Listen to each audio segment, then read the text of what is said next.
Start. Honorable members, this joint sitting of Parliament, which is being held during the time of the coronavirus pandemic, has great significance. It is the beginning of a new year and a new decade. We will also be entering the 75th year of India's independence this year. All the members of parliament present here today embody the conviction held by every Indian that the toughest of challenges will deter neither us nor India. Whenever India has remained united, it has been able to attain even seemingly unattainable goals. This solidarity and Pujya Bapu's inspiration had given us freedom from colonial rule. Echoing the spirit, India's grandeur is the ultimate truth. In one single consciousness, one thought, one devotion, one inspiration, let us unite, let us unite. This unity and dedication of Indians has enabled the country to overcome multiple adversities. Our country has faced every crisis with fortitude, be it the coronavirus pandemic, floods, earthquakes, or major cyclones in several states, locust attack, or the bird flu. The recent past also saw an unprecedented escalation in tension along with the border. The nation stood together, battled crisis on multiple fronts, and took over every challenge.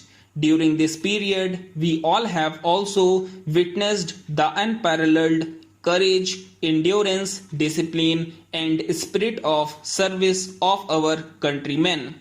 In this fight against the pandemic, we have also suffered the untimely loss of life of a number of our countrymen. Our beloved former president and my predecessor, Sri Pranab Mukherjee, too passed away during the pandemic. The untimely demise of 6 members of parliament was also due to coronavirus. I pay my heartfelt tribute to all of them. It has been said in our Shastras that is, if we do our duty, success is assured. During the coronavirus pandemic, which has affected each individual and every country in the world, India has emerged on the global stage with renewed vigor. It gives me satisfaction that due to timely and planned decisions taken by my government, we were able to save lives of lakhs of our countrymen. Today, there is a rapid decline in the number of new cases of coronavirus, and at the same time, there is a significant increase in the number of recoveries. When we think of the preceding year, we are reminded of the twin challenges that faced us of saving lives of the citizens and protecting the economy, which government took care. Under the Pradhan Mantri Garib Kalyan Yojana, 80 crore people were provided an additional 5 kg free food grains per month for 8 months. The government was also mindful of the plight of migrant laborers, workers, and those who were away from their homes. Besides providing them with the facility of one nation, one ration card, the government made free food grains available and organized Shramik special trains for them. My government also launched the Garib Kalyan Rozgar Abhiyan in 6 states in order to provide employment to the returnee migrant laborers in their villages during the pandemic. As a result of this Abhiyan, 50 crore man days of employment were generated. The government also launched Swanidhi, a special scheme for street vendors and hawkers. Further, an amount of approximately rupees 31,000 crore was directly transferred to the Jan Dhan accounts of poor women. During this period, more than 14 crore gas cylinders were given free of cost throughout the country to poor women beneficiaries under the Ujjwala scheme.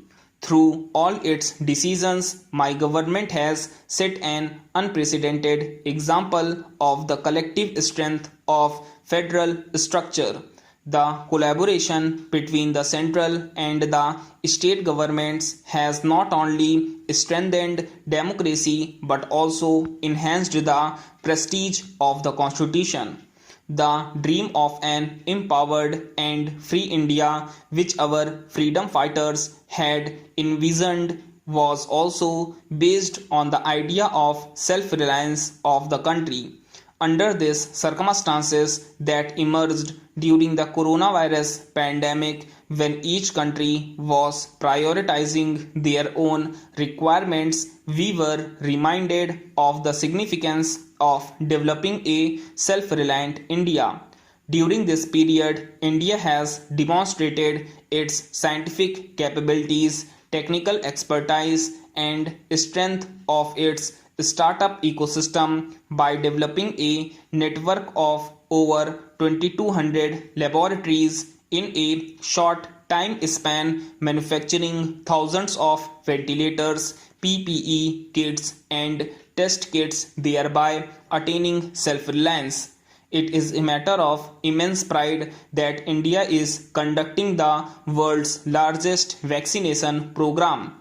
Both the vaccines rolled out under this program was produced indigenously.